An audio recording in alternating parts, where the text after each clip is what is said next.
There exists a book so dangerous. Its influence is rarely mentioned, but its fingerprints are everywhere. It has shaped revolutions, directed propaganda, and been studied by those who sought not to enlighten the masses, but to control them. It does not preach an ideology.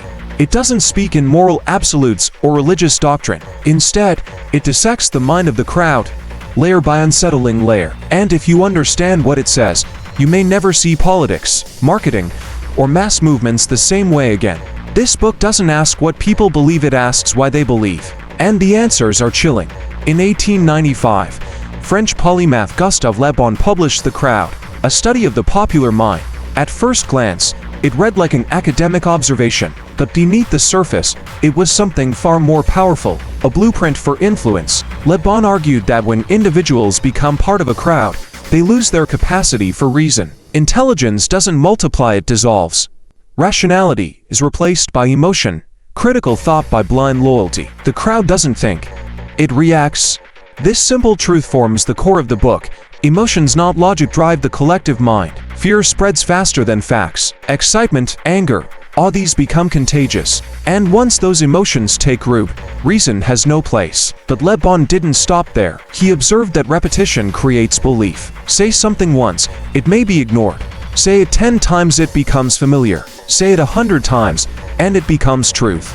Not because it's proven, but because it feels true. The crowd doesn't demand evidence, it demands consistency. And then, there is the power of imagery. Le Bon wrote that crowds don't respond to arguments, they respond to symbols. A raised fist, a uniform, a flag waving in the wind, these stir something deeper than words. They bypass logic and speak directly to the subconscious. To move a crowd, speak in images, not paragraphs.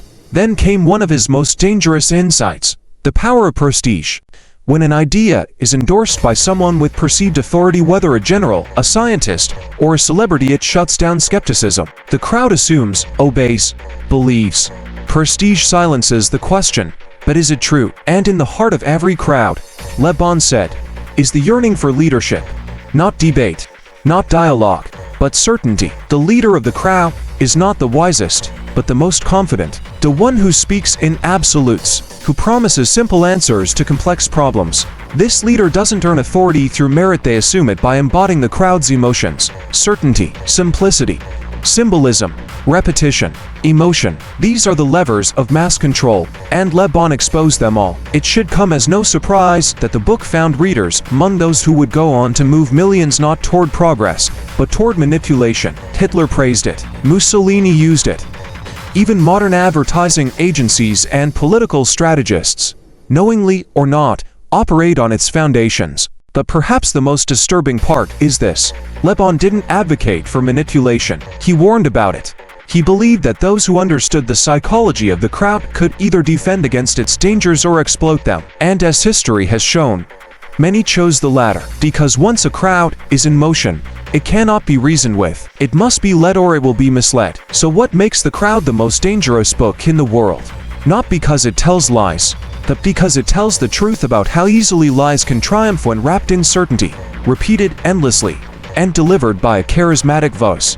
It is a mirror, a warning, and a question. When the crowd begins to roar ... will you join it? Or will you ask why it's shouting at all?